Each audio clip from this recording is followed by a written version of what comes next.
నమస్కారం. PS news TV వార్తలకు స్వాగతం. ముందుగా వార్తల్లోని ముఖ్యాంశాలు. ఫిరాయింపులపై కడియం శ్రీహరి ఘాటు వ్యాఖ్యలు. అధికారంలో ఉన్నప్పుడు ఫిరాయిలు ప్రోత్సహించొద్దని విమర్శ. అవినీతి నిరూపిస్తే రాజీనామా చేస్తారని సవాల్. అభివృద్ధికే కాంగ్రెస్ తో కలిసి పనిచేస్తున్నారని స్పష్టం.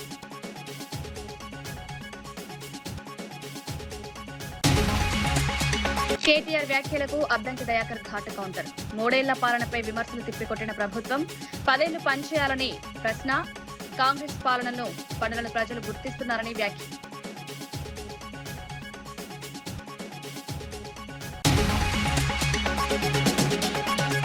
చంద్రబాబు లోకేష్ పై సజ్జల హెచ్చరిక. రాజకీయంగా సమాధి చేస్తామని ఘాటు వ్యాఖ్యలు.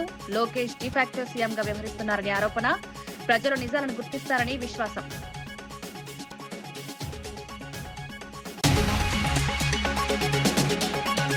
గ్యాస్ ధరల పెంపుపై కేంద్రంపై ఉత్తమ్ ఘాటు విమర్శలు. ధరల పెంపుతో సామాన్యులపై భారీ భారం.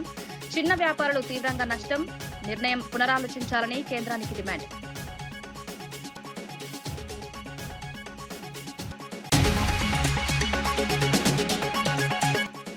రామ్ చరణ్ సినిమాపై సుకుమార్ ఆసక్తికర వ్యాఖ్యలు. రంగస్థలం స్థాయి విజయం మళ్లీ వస్తుందా అనుమానం. మంచి కథతో సినిమా రూపొందుతుందని ఆశాభావం.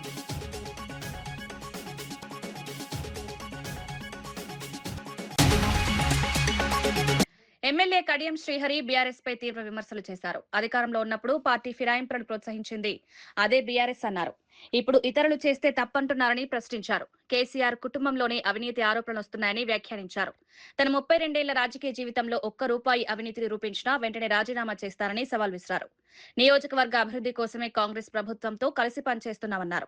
ప్రజల ప్రయోజనాలే తన లక్ష్యమని స్పష్టం చేశారు. రాజకీయంగా విమర్శలు చేయడం కంటే అభివృద్ధిపై దృష్టి పెట్టాలని సూచించారు. ఈ అవినీతి జరగడం మంచిది కాదని చెప్పారు. తెలంగాణ వచ్చి ఎవరికి మేలు చేసింది? తెలంగాణ వచ్చి కల్వకుంట్ల కుటుంబానికి మేలు చేసింది. తెలంగాణ వచ్చి కల్వకుంట్ల కుటుంబానికి అధికారం వచ్చింది. తెలంగాణ వచ్చి కల్వకుంట్ల కుటుంబం దోచుకోవడానికి అవకాశం ఇచ్చింది. ఇవాళ పెద్ద ఎత్తున ఆ కుటుంబం ఉన్న వాళ్ళందరూ 100 ఎకరాల భూములు, వందల కోట్ల రూపాయల నిధులు, బ్రహ్మాండమైన ఫామ్ హౌస్లు, ప్యాలెస్లు కట్టుకున్నారు. ఒక మాట ఆలోచించండి. ఇంతమంది నన్ను మాట్లాడుతున్నారు కేసీఆర్ ను కాదని కడియం శ్రీహరి పోయింది అని. అరే కేసీఆర్ బిడ్డే అంటున్నది కదా. కేసీఆర్ బిడ్డ కవిత అంటున్నది మా అయ్య అవినీతి చేసిండు, మా అన్న అవినీతి చేసిండు, అన్ని లంగ పనులు చేసిండు, నేను తెలంగాణ ప్రజలకు క్షమాపణ చెప్పుకుంటున్నా, ఉద్యమకారులను పక్కన పెట్టిండు, తెలంగాణ ధ్రువులను అందరూ ఎక్కించిండు, ₹1,000 కోట్ల సంపాదించిండు. అందుకని నేను సొంత తండ్రి అయినా తండ్రితోనే దూరం అయి నేను పక్కకి వెళ్ళిపోయి వేరే పార్టీ పెట్టుకుంటా అని కవితే అంటున్నది కదా. కవిత మాట్లాడే మాటలకు, కవిత చేసే ఆరోపణలకు చాతనైతే మీరు ముందుగా సమాధానం చెప్పండి. నా మీద మాట్లాడడం కాదు, నా మీద ఆరోపణలు చేయడం కాదు. మీకు కాస్తంతైనా సిగ్గు శరం ఉంటే, నిజంగా మీరు నిజాయితీ పరులు అయితే, మీరు అవినీతికి పాల్పడని వాళ్ళైతే, తప్పు చేయని వాళ్ళైతే, మీ బిడ్డ కేసీఆర్ బిడ్డ కవిత మాట్లాడే మాటలకు ముందుగా సమాధానం చెప్పండి అని చెప్పి నేను ఈ సందర్భంగా తెలియజేసుకుంటాను. ప్రభుత్వ విప్ అద్దంకి దయాకర్ కేటీఆర్ వ్యాఖ్యలకు కౌంటర్ ఇచ్చారు. మేడే రోజున కేటీఆర్ అర్థం లేని వ్యాఖ్యలు చేస్తున్నారని విమర్శించారు. 3 సంవత్సరాలు ముఖ్యమంత్రి పనిచేయలేదని కేటీఆర్ చెప్పడాన్ని తప్పుపట్టారు. మరి 10 ఏళ్లు పనిచేయని ముఖ్యమంత్రిని ఏమనాలనే ప్రశ్నలు లేవనెత్తారు. గత పాలనలో జరిగిన లోపాలను ప్రజలు గుర్తుంచుకున్నారన్నారు. కాంగ్రెస్ ప్రభుత్వం అభివృద్ధి సంక్షేమంపై దృష్టి పెట్టిందని తెలిపారు. కేటీఆర్ విమర్శలు వాస్తవాలకు దూరంగా ఉన్నాయని పేర్కొన్నారు. ప్రజలు నిజాలను అర్థం చేసుకున్నారన్నారు. ఏం చేయని ముఖ్యమంత్రిని ఏమనాలంటే మరి 9 సంవత్సరాలు కూడా పనిచేయని మిమ్మల్ని ఏమనాలి? మీ ముగ్గురిని కేవలం ముఖ్యమంత్రి మీద విమర్శలతోనే పార్టీని నెట్టుకు రావాలనుకోవడం మీ దౌర్భాగ్యం. కనీసం ఏం చట్టాలు చేసిందో కూడా తెలియని ప్రజాప్రతినిధులు ముఖ్యమంత్రి గారి మీద హాట్ కామెంట్స్తో నిరంతరం మీడియాలో ఉండాలనే తపన తప్పితే మీ నాయకుల కంటే అది కేసీఆర్ అయినా, కేటీఆర్ అయినా, లేకపోతే హరీష్ రావు అయినా మీకు ఇంకో పని ఏమున్నది? తెలంగాణ ఏంది ఆ భవన్కు, బీఆర్ఎస్ భవన్కు పిలిపించుకోవడం, అందరినీ ఒక ప్రెస్ మీట్ అని పెట్టడం, ప్రతిరోజు ఒకటి కాయించుకోవడం, దాని మీద చిల్లర మల్లర మాటలు మాట్లాడడం, వ్యంగ్యంగా మాట్లాడడం, అహంభావపూరితంగా మాట్లాడడం తప్పితే మీకు ఏం తెలుసు? ఇలాంటి పనికిరాని మాటల వల్ల మీ పార్టీ పూర్తి స్థాయిలో శూన్యస్థాయికి వచ్చాయి. అయినప్పటికి కూడా ఇంకా బుద్ధి సిగ్గు రాకపోయే ప్రతిరోజు ఎవడేమనుకుంటే నాకేమన్నట్టుగా ఇష్టం వచ్చినట్టుగా మాట్లాడడం అనేది మీకు రివాజ్గా మారింది. వైఎస్ఆర్సీపీ నేత సజ్జల రామకృష్ణారెడ్డి చంద్రబాబు లోకేష్ పై తీవ్ర వ్యాఖ్యలు చేశారు. వారిని రాజకీయంగా సమాధి చేస్తామని హెచ్చరించారు. లోకేష్ ఎన్నికల్లో గెలవకుండానే మంత్రి అయ్యాడని విమర్శించారు. డిఫాక్టో ముఖ్యమంత్రిలా వ్యవహరిస్తున్నారని ఆరోపించారు. చంద్రబాబు పాలనలో దోపిడీ జరుగుతోందని ప్రశ్నించగా తమపై ఆరోపణలు చేస్తున్నారన్నారు. ప్రజల సమస్యలను లేవనెత్తడమే తమ తప్పని పేర్కొన్నారు. ఈ వ్యాఖ్యలు రాజకీయంగా చర్చనీయాంశంగా మారాయి. ప్రజలు నిజాలను గుర్తిస్తారని చెప్పారు. చంద్రబాబు నాయుడు గారు గుర్తుపెట్టుకోవాల్సింది, లేదా ఆయన కొడుకు నిన్ననే ఏదో కొత్త శకం అంట, ఆయన శకం అంటే ఏదో తీయాలంటే ఆయన ప్రస్థానం చూస్తే బ్రీఫ్ సంక్షిప్తంగా ఉంటుంది. ఆయన ఏముంది వచ్చేసి 14-19 మధ్య లోకేష్ అదేది మన ఎమ్మెల్సీ ఇండైరెక్ట్గా వచ్చి గెలవలే, కాన్స్టిట్యున్సీలో గెలవలే, ఇండైరెక్ట్గా వచ్చి తర్వాత మినిస్టర్ ఏదో చేసినట్టున్నాడు. ఆ తర్వాత మొన్న గెలిచాడు. సర్వం సహా అధికారాలు తనవే అనేది ఇప్పటికే డిఫాక్టో చీఫ్ మినిస్టర్గా నిన్నెవరో అంటున్నారు. సీఎంఓలో ఇవి కూడా ఏం జరిగినా తనకు రిపోర్ట్ పోవాలని, అతనే డీల్ చేస్తుంటాడు, తనే ఇదవుతాడన్నారు. మంచిది, ఆయన నమ్మకమైన కొడుకు పెట్టుకున్నాడు, బాగానే ఉంది. సరే, ఆయన రెడ్ బుక్ అనుకుంటున్నారో ఇంకోటి ఏదో, లేదా ఈయన చంద్రబాబు నాయుడు గారు ఇద్దరు కలిసి ప్లాన్ చేస్తున్నారు తెలియదు. కానీ మీ మాటల వల్ల మీరు గొడ్డలన్నా, కత్తెన్నా, సైకో అన్నా, ఇంకోటన్నా, ఏదన్నా మీకు మేము కంటిలో నలుసు, చెవులో జోరీగా, లేదంటే చెప్పులో రాయి కాదు, మిమ్మల్ని ఈడ్చి కింద పడేసే శక్తి ఉంది కాబట్టి వైఎస్ఆర్ కాంగ్రెస్ పార్టీ శాశ్వతంగా సమాధి చేసే శక్తి ఉంది కాబట్టి మీరు భయంతో ఇవన్నీ చేస్తున్నారు. సోషల్ మీడియా కేసుల నమోదు విషయంలో సుప్రీంకోర్టు మార్గదర్శకాలను ఖచ్చితంగా పాటిస్తామని తెలంగాణ డీజీపీ సివి ఆనంద్ తెలిపారు. నల్లబాబు కేసులో ఇచ్చిన సూచనలు అమలు చేస్తామని, యాంత్రికంగా కేసులు నమోదు చేయొద్దని అధికారులకు సూచించామన్నారు. భావ ప్రకటన స్వేచ్ఛను గౌరవిస్తామని, కానీ దుర్వినియోగం జరిగితే చర్యలు తప్పవని హెచ్చరించారు. అసభ్య పదజాలం వాడితే కఠిన చర్యలు తీసుకుంటామని స్పష్టం చేశారు. ప్రతి ఒక్కరూ హుందాతనం పాటించాలని సూచించారు. చట్టపరమైన చర్యల్లో సమతుల్యత అవసరమని తెలిపారు. ప్రశ్నిస్తేనే కేసులు, ట్వీట్ చేస్తేనే కేసులు పెట్టిన సందర్భాలు ఉన్నాయి. అయితే ఉన్నాయి సార్. సుప్రీంకోర్టు స్ట్రిక్ట్ గా గైడ్ లైన్స్ ఇచ్చింది, నల్లబాలు వర్సెస్ స్టేట్ తెలంగాణ. దీనికి సంబంధించి కర్ణాటక కూడా సుప్రీంకోర్టు మార్గదర్శకాలని అమలు చేస్తుంది, కానీ తెలంగాణ అమలు చేయడం లేదు. దీని గురించి అమలు చేస్తాము, దాంట్లో ఏముంది సార్? భవిష్యత్తులో సార్ పోలీస్ డిపార్ట్మెంట్ అవకాశం ఉందా సార్? ఇప్పుడు నేను ఆల్రెడీ చెప్పాను, ఎక్కడైతే శృతి మించుతుందో అప్పుడే మేము పిక్చర్లోకి వస్తామండి. మీరు ఇష్టం వచ్చినట్టు బూతులు మాట్లాడి అప్పుడు కూడా ఏం చర్య తీసుకో, మీ పైన వచ్చినప్పుడు కూడా మీరు కంప్లైంట్ ఇస్తే తప్పకుండా స్పందిస్తాం. నా మీద వచ్చినప్పుడు కూడా నేను చేయాలి కదా. ఇది వ్యక్తిగత స్వేచ్ఛకు భంగం కలిగించే విధంగా ఉంటుంది, ప్రైవసీకి. అది మన రాజ్యాంగంలోనే ఉంది. సో తప్పకుండా మీరు ఎటువంటి అనుమానాలు పెట్టుకోవద్దు. మా రియాక్షన్స్ అన్ని కూడా మీరు చూస్తారు ఏ విధంగా ఉంటాయో. It will be very reasonable. And మీరు కూడా ఆ వీడియోస్ చూసినప్పుడు మీకు అనిపిస్తుంది, అవును దీంట్లో యాక్షన్ తీసుకోవాలని. కార్మికుల పోరాటాల ఫలితంగానే నేటి హక్కులు సాధ్యమయ్యాయని మంత్రి వివేక్ వెంకటస్వామి తెలిపారు. ఒకప్పుడు 16 గంటల పనిభారం ఎదుర్కొన్న కార్మికులకు ఇప్పుడు 8 గంటల పనిదినం అమలవుతుందని చెప్పారు. కనీస వేతనాలు, ఓవర్ టైం హక్కులు కార్మికుల ఉద్యమాల ఫలితమని పేర్కొన్నారు. సీఎం రేవంత్ రెడ్డి నాయకత్వంలో ప్రభుత్వం కార్మిక సంక్షేమంపై దృష్టి సారిస్తోందన్నారు. వారి జీవన ప్రమాణాలను మెరుగుపరిచేందుకు చర్యలు తీసుకుంటున్నామని, కార్మికుల హక్కులను పరిరక్షించడం ప్రభుత్వ బాధ్యతగా భావిస్తున్నామని పేర్కొన్నారు. కార్మికుల ఐక్యత. సో ఈరోజు గౌరవ ముఖ్యమంత్రి గారు కూడా రేవంత్ రెడ్డి గారు వారు వచ్చేది ఉండే, కానీ ఒక ఏదో లీగల్ కేసు ఢిల్లీ నుంచి అడ్వకేట్స్ వస్తున్నారని చెప్పి వారు మీరు మీ కార్యక్రమం చేసుకోమని చెప్పి వారు అందరికీ కూడా మేడే శుభాకాంక్షలు చెప్పడం జరిగింది. ఈరోజు ఇప్పుడే అందరు కూడా మన కార్మికుల హక్కుల గురించి, ఇంతకుముందు ఏదైతే లేబర్ లాస్ సరిగా లేకపోవడము, ఆ రోజులలో 16 గంటలు కార్మికులందరూ కూడా పనిచేయడము, మినిమం వేజెస్ లేకపోవడము, వెల్ఫేర్ మెజర్స్ లేకపోవడము, ఆ రోజులలో కార్మికులందరూ కూడా కష్టపడి ఒక విప్లవం లాగా కార్మికుల హక్కులు సాధించుకోవాలని చెప్పి ఆ రోజులలో కొట్లాడడం జరిగింది. అదే కొట్లాట, అదే ఏదైతే మనము ఈరోజు చూస్తున్నామో చట్టబద్ధంగా మినిమం వేజెస్ అయినా కానీ 8 గంటలు పనిచేయడం అన్నా కానీ ఓవర్ టైం ఇవన్నీ కూడా కేవలం కార్మికులు మీ కొట్లాడడం వలన సాధించుకోవడం జరిగింది. సో అందు గురించి ప్రపంచవ్యాప్తంగా మనము ఈరోజు May 1 నాడు మే డే సెలబ్రేషన్ చేసుకోవడం జరుగుతుంది.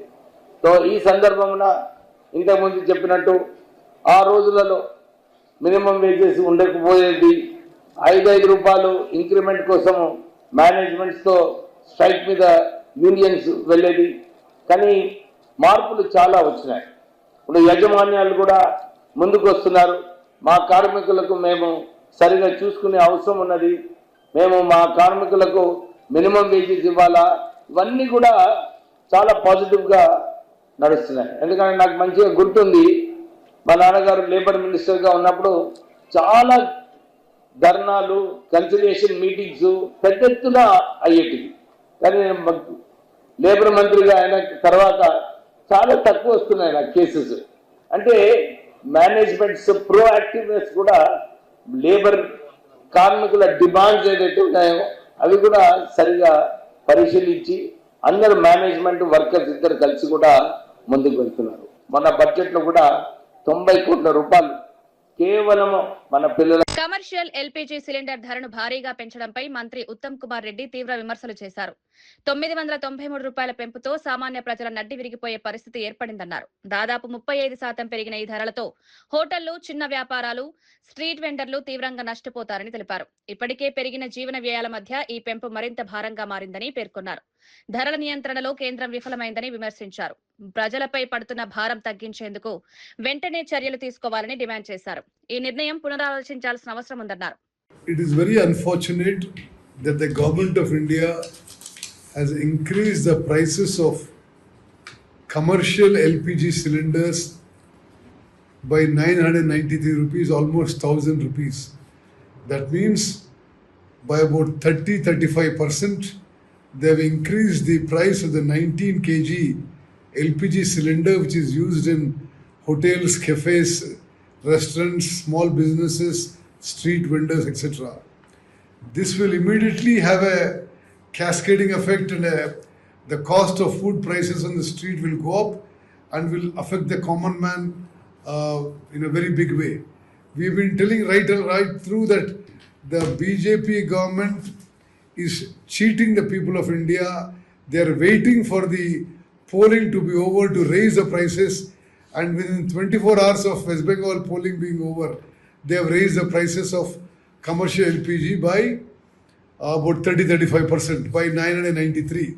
Now the cost of the commercial LPG cylinder, which was around 2000 rupees in most metropolitan cities, is 3000 rupees plus in most of the cities.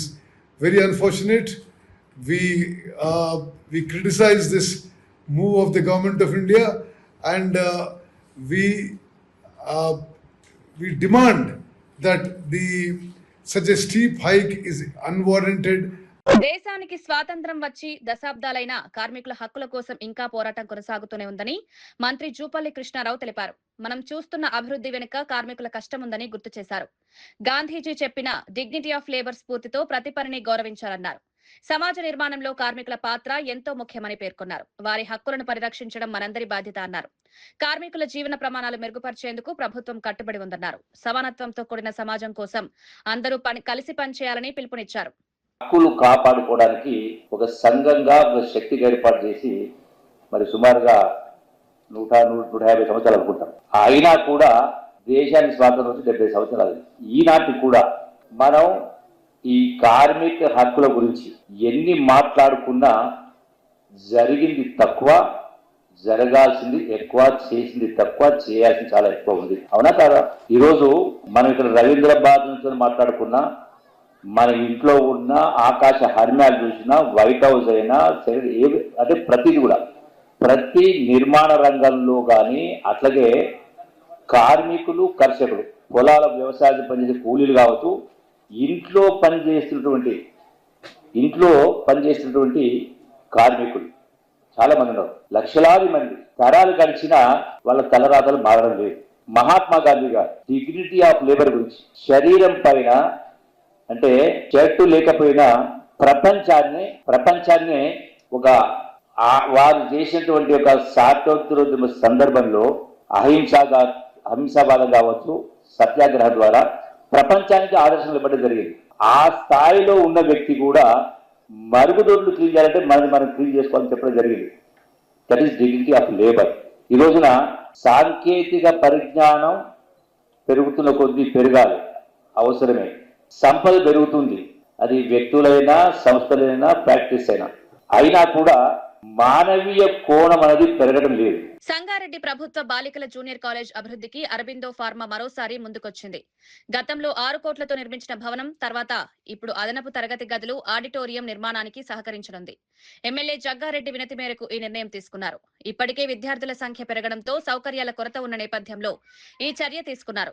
కొత్తగా 17వ తరగతి గదులు నిర్వహించడం మరో 1000 మంది విద్యార్థులకు అవకాశాలు కలుగుతాయి. త్వరలో పనులు ప్రారంభమవుతాయని అధికారులు తెలిపారు. కాలేజ్ అభివృద్ధికి సహకరించిన వారికి కృతజ్ఞతలు తెలిపారు.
అదేమో ఇంకా చాలా డిగ్రీ కాదు, ఉమెన్స్ డిగ్రీ జాగ్రత్త.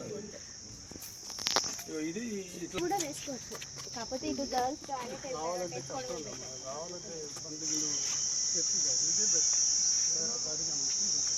ఆలోచన దీన్ని ఈ ఓపెన్ ప్లేస్ దీని మీద వేసుకోవచ్చు సపరేట్ బిల్డింగ్.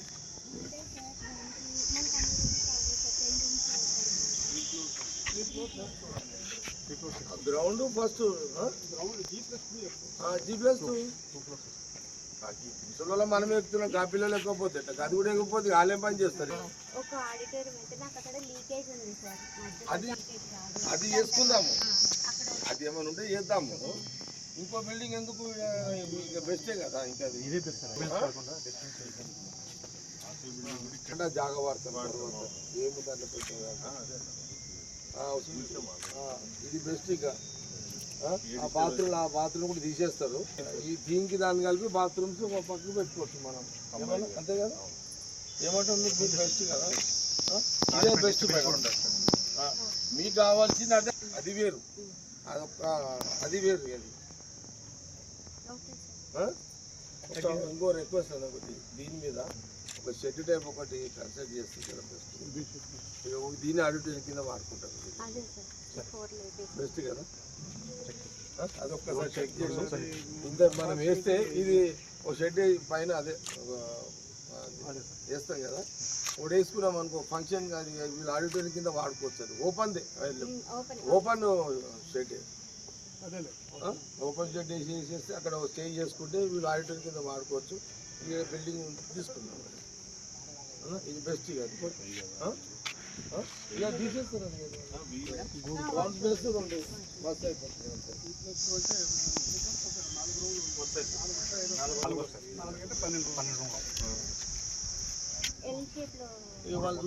వాళ్ళే మనం వాళ్ళు టెక్నికల్ చూస్తారు. మీరు అన్న షేప్ రావాలి కదా చూస్తారు.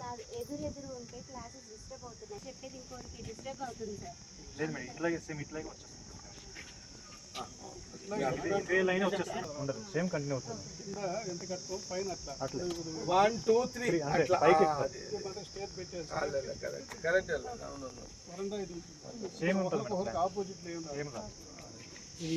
గ్రౌండ్ ఫస్ట్ సెకండ్ చైర్మన్ సంతో చూస్తాడు, మీకు ఏదన్నా సరే మొత్తం. పోలవరం నియోజకవర్గంలో ప్రతిభ కనబరిచిన 10వ తరగతి విద్యార్థులను ఎమ్మెల్యే చిర్రి బాలరాజు సత్కరించారు. బర్రింకలపాడు క్యాంపు కార్యాలయంలో జరిగిన కార్యక్రమంలో విద్యార్థులను అభినందించారు. గ్రామీణ ప్రాంతాల్లో అపార ప్రతిభ ఉందని పేర్కొన్నారు. సరైన ప్రోత్సాహం అందిస్తే వారు ఉన్నత శిఖరాలను అధిరోహిస్తారన్నారు. చిర్రి చారిటబుల్ ట్రస్ట్ ద్వారా 5 విద్యార్థులకు నగదు బహుమతులు అందజేశారు. ఉపాధ్యాయులను కూడా సన్మానించారు. విద్యార్థుల భవిష్యత్తుకు అండగా ఉంటామని హామీ ఇచ్చారు.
ముందుగా ఈరోజు పోలవరం నియోజకవర్గంలో ఉన్నటువంటి 10వ తరగతి పరీక్షల్లో ఉత్తీర్ణ అయినటువంటి విద్యార్థులందరికీ కూడా శుభాకాంక్షలు తెలియజేస్తున్నాం. చాలా శుభపరిణామం, చాలా సంతోషకరమైన విషయం.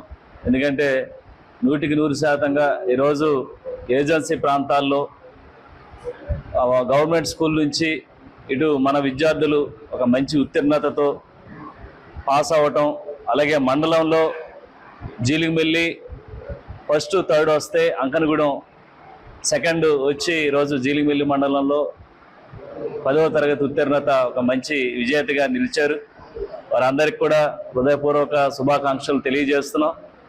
అలాగే ఈరోజు ఎన్డీఏ కూటమి పార్టీ ఏదైతే 10వ తరగతి కానీ ఇంటర్మీడియట్ కానీ చదువుతున్నటువంటి విద్యార్థులకు ఒక మంచి భవిష్యత్తు అందించే విధంగా, మంచి ఉపాధ్యాయుల్ని మంచి విద్యాభ్యాసం అందించే విధంగా, తయారు చేసే విధంగా ఈరోజు ప్రభుత్వం చర్యలు తీసుకుంటుంది. అలాగే ఈరోజు దర్భగూడెనికి చెందిన జస్విత రాణి కూడా ఈరోజు దర్భగూడెం స్కూల్లో 7th వరకు చదివి, తర్వాత బయట స్కూల్స్లో 10వ తరగతి చదివి 580 మార్కులు సాధించారు. వారికి కూడా శుభాకాంక్షలు తెలియజేస్తున్నాం. అలాగే అంకనగూడెం స్కూల్కి సంబంధించి పేరేంటి, అనిత, అఫీజా వైష్ణవికి కూడా జనసేన పార్టీ, టీడీపీ అలాగే బీజేపీ పార్టీ తరఫున శుభాకాంక్షలు తెలియజేస్తున్నాం. తప్పకుండా ఎప్పుడు కూడా ఇలాగ చదువుకున్నటువంటి నిరుపేద కుటుంబాలకు ఎప్పుడు కూడా ఎన్డీఏ కూటమి పార్టీ చేదోడు వాదోడుగా ఉండి వారి విద్యాభ్యాసానికి ఎప్పుడు కూడా సహాయ సహకారాలు అందిస్తారని తెలియజేస్తున్నాం. అలాగే ఈరోజు మండలంలో ఫస్ట్, సెకండ్, థర్డ్ వచ్చినటువంటి విద్యార్థులకి, అలాగే దర్భగూడెం గ్రామానికి చెందినటువంటి విద్యార్థికి కూడా మన సహాయ సహకారాలు అందించే విధంగా ఒక్కొక్క విద్యార్థికి 10,000 చొప్పున మన చిర్రి చారిటబుల్ ట్రస్ట్ తరఫున ఈ 10,000 రూపాయలు అందించడం జరుగుతుంది. ఇలాగ ఏదైతే మండలంలో ఉన్నటువంటి ఇంకా చదువుకున్నటువంటి విద్యార్థులకు ఎప్పుడు కూడా మా చిర్రి చారిటబుల్ ట్రస్ట్ తరఫున సహాయ సహకారాలు అందించడానికి సిద్ధంగా ఉన్నాం. అలాగే వీరు ఫర్దర్ స్టడీస్కి వెళ్ళడానికి కూడా ఎప్పుడు కూడా మా సహాయ సహకారాలు అందిస్తాం. ఖచ్చితంగా వీరు ఉన్నతమైన చదువులు చదివి అలాగే దేశానికి, రాష్ట్రానికి కూడా మంచి పేరు తీసుకురావాలని, అలాగే రేపు రానున్న రోజుల్లో కూడా ఏదైతే విద్యాభ్యాసానికి సంబంధించి స్పెసిఫిక్గా వారికి సంబంధించి అధ్యాపకులను కానీ, వారు ఫెసిలిటీ కానీ ఎక్కడా కూడా నాణ్యత అందించే విధంగా ఎన్డీఏ కూటమి పార్టీ చర్యలు తీసుకుంటారు. అలాగే జరుగుతున్న అరెస్టులపై పూడి శ్రీహరి భావోద్వేగంగా స్పందించారు. తన 40 ఏళ్ల జీవితంలో పోలీస్ స్టేషన్, కోర్టు మెట్లు ఎక్కలేదని తెలిపారు. కానీ గత 2 వారాలుగా అరెస్టుల పరంపర కొనసాగుతుండడం బాధ కలిగిస్తోందన్నారు. తనకు కోపం కంటే బాధ ఎక్కువగా ఉందన్నారు. ఈ పరిణామాలు ఎందుకు జరుగుతున్నాయో అర్థం కావడం లేదని తెలిపారు.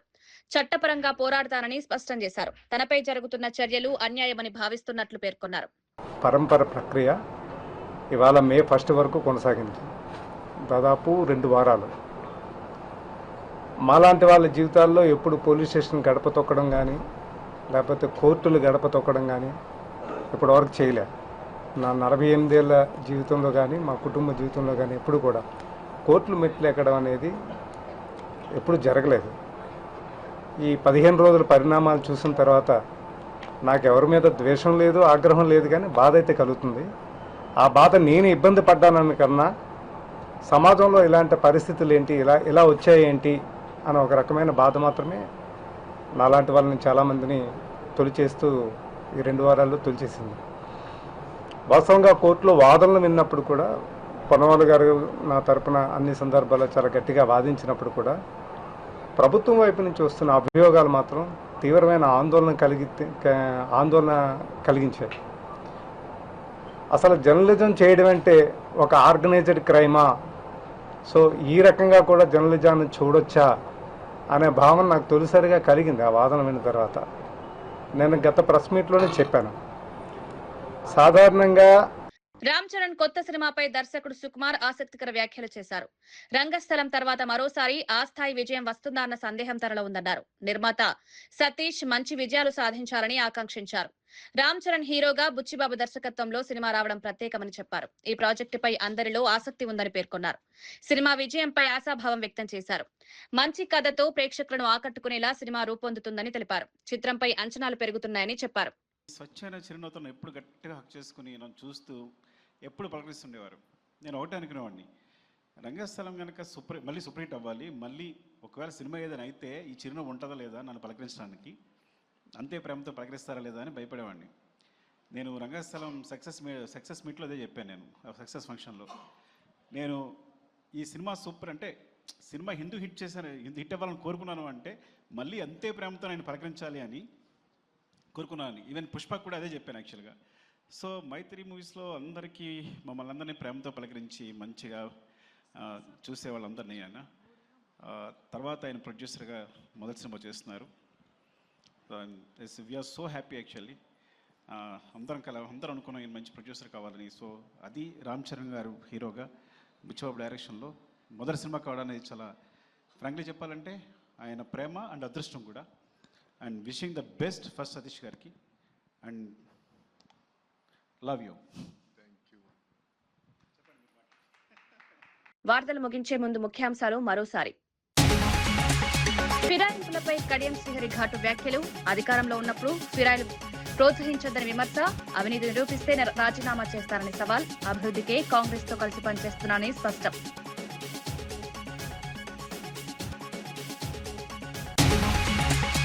కేటీఆర్ వ్యాఖ్యలకు అద్దంకి దయాకర్ ఘాటు కౌంటర్. 3 ఏళ్ల పాలనపై విమర్శలు తిప్పికొట్టిన ప్రభుత్వం 10 ఏళ్లు పనిచేయాలని ప్రశ్న. కాంగ్రెస్ పాలనను పనులను ప్రజలు గుర్తిస్తున్నారని వ్యాఖ్య.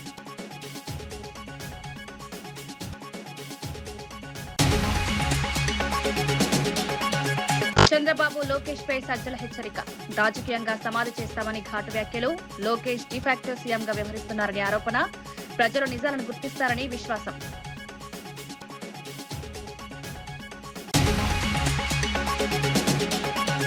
గ్యాస్ ధరల పెంపుపై కేంద్రంపై ఉత్తమ్ ఘాటు విమర్శలు. ధరల పెంపుతో సామాన్యులపై భారీ భారం. చిన్న వ్యాపారులు తీవ్రంగా నష్టం. నిర్ణయం పునరాలోచించాలని కేంద్రానికి డిమాండ్.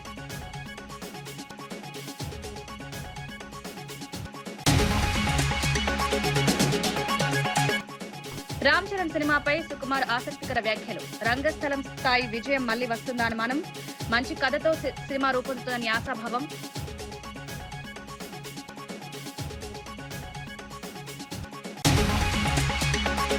ఇవి ఈనాటి వార్తా విశేషాలు. మరో బులెటిన్లో మళ్ళీ కలుద్దాం. నమస్కారం.